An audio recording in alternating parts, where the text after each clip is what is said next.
Mga kababayan, Assalamualaikum warahmatullahi wabarakatuh. Madayaw ug maayong gabi kaninyong tanan. Magandang gabi sa inyong lahat. Una na sa lahat, ialay natin ang pasasalamat sa Diyos para sa araw na ito. Pangalawang pagpapasalamat ay sa inyong lahat na nasa ilalim ng ulan, gutom, walang ayuda,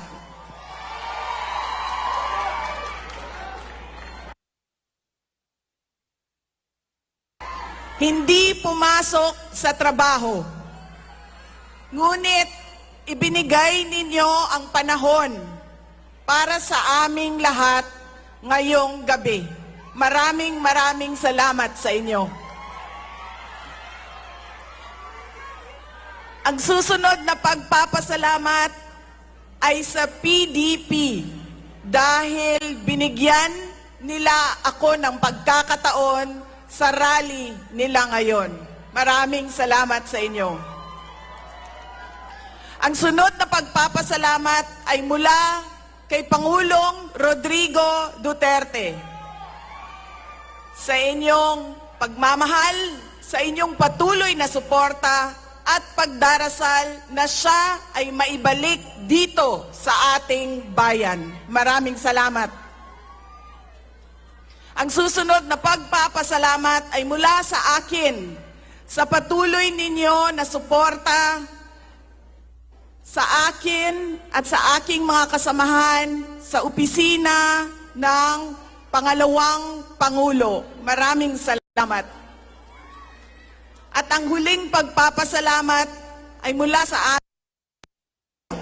Dako kaayo ang amuang utang nga kabubuton kaninyong tanan sa oportunidad na ginahatag ninyo kanamo nga makaserbisyo sa atuang nasod. Daghan salamat. Ang pwesto na kinatatayuan ko ay hindi para sa akin. Ito ay para sa Pangulong Rodrigo Duterte. Pero tinawag ako ng tadhana dahil kinidnap ang tatay nating lahat.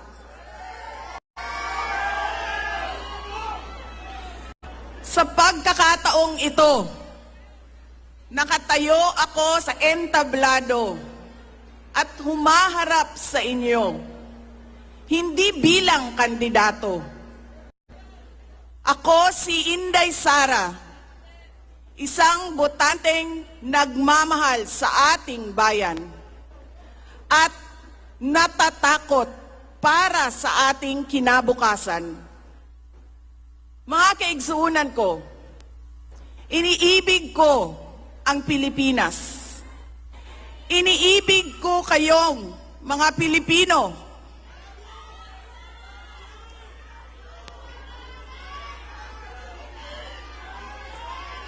I love you too.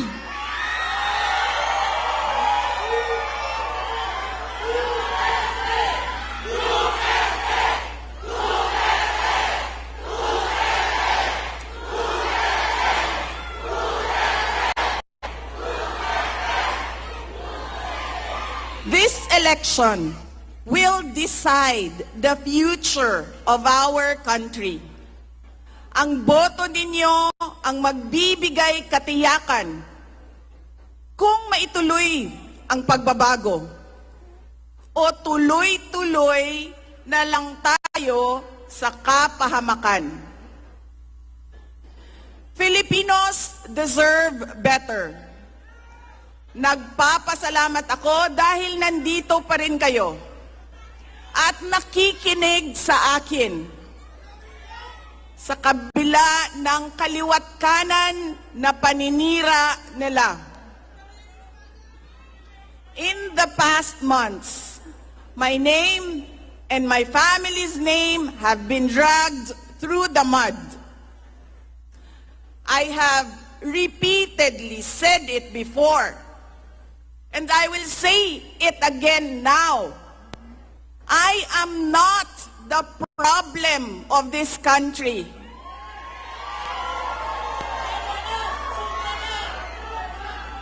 Hindi ako ang problema ng Pilipinas. Hindi Duterte ang problema ng Pilipinas. Sino nga ba ang tunay na makikinabang kung tuluyan ng burahin sa mundo ang pamilyang Duterte? Hindi ang mga Pilipino. Lalo nang hindi makikinabang ang mga biktima sa krimen, mga walang trabaho, mga naghihirap, o maging ang mga nagugutom. What we are witnessing is a systematic demolition job against political opponents that once dared to put the country first, even if it meant going against the most powerful interests in our homeland. Sa kasamaang palad, iniluklok natin ang isang leader na walang kakayahang maintindihan ang tunay na kalagayan ng mga Pilipino. At higit sa lahat, hindi kayang magdesisyon para sa kapakanan ng sambayanan. Pinagbabayaran natin ngayon ang pagpili ng maling leader. Nakikita natin ang lantaran at walang pakundangang paglabag sa ating saligang batas. Pinamumunuan din tayo ngayon ng isang taong patuloy pa rin tumatanggi, sumailalim sa isang pampublikong hair follicle drug test. At nagsinungaling sa 20 pesos ang bigas. Ang masakit pa, nakuha nilang kidnapin ang dating Pangulo at dali-dalian nilang itinapon sa ibang bansa upang litisin ng mga dayuhan. Ngunit, higit pa sa mga kabiguang ito ay isang mas malalim na pambabastos at panghiinsulto sa ating mga Pilipino. Iniinsulto nila tayo sa paggamit ng ayuda upang bilhin ang boto ng mga tao. Ang ayuda ay hindi naman likas na masama. Sa katunayan, marami ang natulungan ito noong panahon ng pandemya. Ngunit, kapag ginamit ito para manipulahin kayo at pagsamantalahan ang inyong kahirapan upang manatili sila sa kapangyarihan, nagiging sandata ito ng pang-aabuso. Again, Filipinos deserve better. We must return to long-term, concrete programs, not short-term dole-outs that are being abused by those in power. Ang kailangan ng Pilipino ay isang mabisang food security program. Isang programa na tutugon sa problemang pinakamalapit sa bituka, ang gutom. Ang kailangan ng Pilipino ay isang modernong hybrid education system na nakasandal sa pagtutulungan magturo ng disiplina at pagmamahal sa bayan. Ang kailangan ng Pilipino ay isang tunay na universal healthcare system na tutugon araw-araw sa lahat ng health centers at hospitals at hindi lamang sa mga supporters ng politiko. Ang kailangan ng Pilipino ay matibay na infrastruktura. Let us build into the future. Ang kailangan ng Pilipino ay oportunidad sa hanap buhay at trabaho dito sa loob ng ating bayan. Masakit sa kalooban nating lahat ang kalagayan ng maraming nating OFWs na malayo sa kanilang mga mahal sa buhay. At higit sa lahat, ang kailangan ng Pilipino ay peace and order. Kailangan nating ganap na puksain ang kriminalidad, illegal na droga, terorismo, at insurgency sa pamamagitan ng makatotohanang non-partisan Philippine National Police na suportado ng ating sandatahang lakas. Kinahanglan undangon nato ang batasan sa pagpili sa mga kandidato nga gikan sa political dynasty.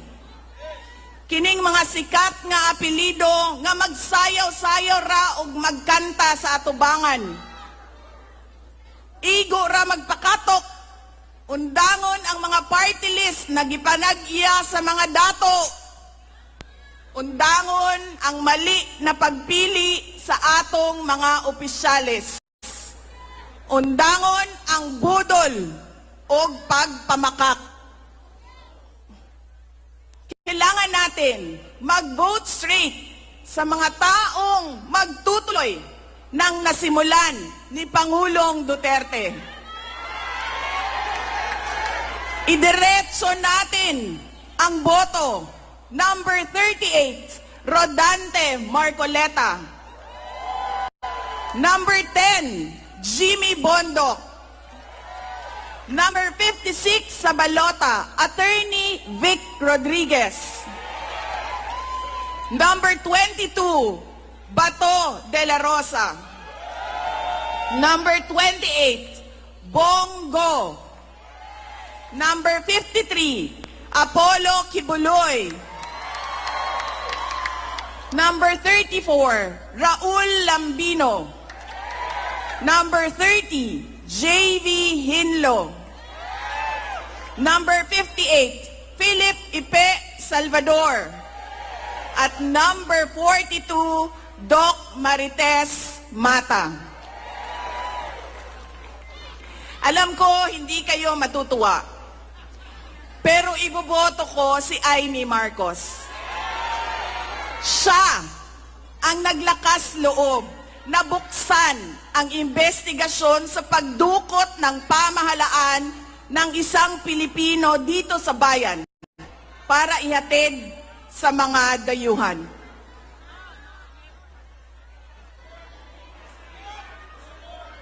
Iboboto ko rin si Camille Villar dahil sa kanyang karanasan bilang mambabatas sa House of Representatives na makakatulong sa isang tunay na pagbabago sa Senado. Hindi ako mapapagod na sabihin ito. We Filipinos deserve better. Tunay na kapayapaan at kaunlaran na hindi lamang para sa iilang politiko at mayayaman. Kaya sa May 12, kailangan natin maging mapagmatyag. May mga ulat at bulong-bulungan na may mga kumikilos na sa iba't ibang parte ng ating bansa. Mga babala na maaaring nagsisimula na ang malawakang dayaan sa halalan ng alyansa.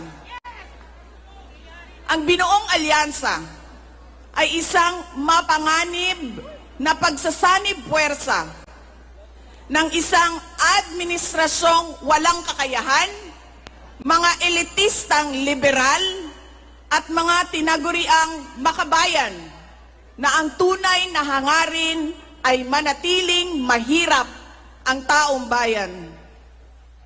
Isang alyansa na handang ibalik tayo sa kadiliman ng narco-politics, sa bangungot ng Typhoon Yolanda, kung saan ang mga Pilipino ay iniwan sa ulan, sa gutom, at sa kawalang malasakit. Ito ang alyansang muli nais nating alipinin gamit ang kahirapan, kasinungalingan at kapangyarihan. Sa May 12, bumoto tayo ng may buong dangal. Bumoto tayo ng may tapang. Let us show the world that no amount of vote buying or cheating can suppress the fury burning in our hearts. Time and again, you have heard me say, God save the Philippines. Ngayong Lunes, bumoto tayo ng diretso, and let us all save the Philippines. Ako si Inday Sara Duterte, isang botante. Syukran. Itataas na po. Tawagin na natin ang ating Duterte upang iangat ang kanilang kamay ng ating minamahal na Vice Presidente. Numero 10, Jimmy Bondoc. Numero 22, Bato de la Rosa. Número 28, Senator Bongo. Numero 30, J.B. Hino. Número 34, Raúl Lambino. Número 38, Rodante Margoleta. Número 53, Pastor Apollo Kibuloy. Número 56, Attorney Vic Rodriguez. Número 58, 58, nag-isang Philip Salvador. At numero 42, Doc Richard Mata. Kasama ang ating PDP Laban Duterte! SRB Senator Robin Padilla. PDP Laban Street, PDP Laban Street. Duterte. Duterte! Duterte! Duterte. Duterte. Nakikiusap po ako, i-on po natin ang mga flashlight natin dahil kakantahin natin ngayon ang Pilipinas, Duterte pa rin. Kibuloy sa Senado.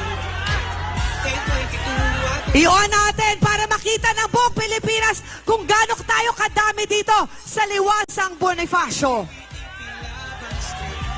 Kasama ang KOJC Choir, kakantahin na natin ang Pilipinas, Duterte pa rin.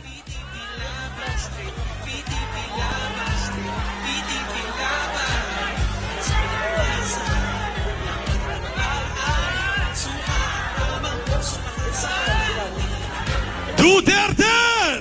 Duterte! Duterte! Duterte! Duterte! Duterte! Duterte! PDP Laban Street, PDP Laban. Bumili ka na ng suka, linisin ng tanso, ibalik sa bayan ng Baliro.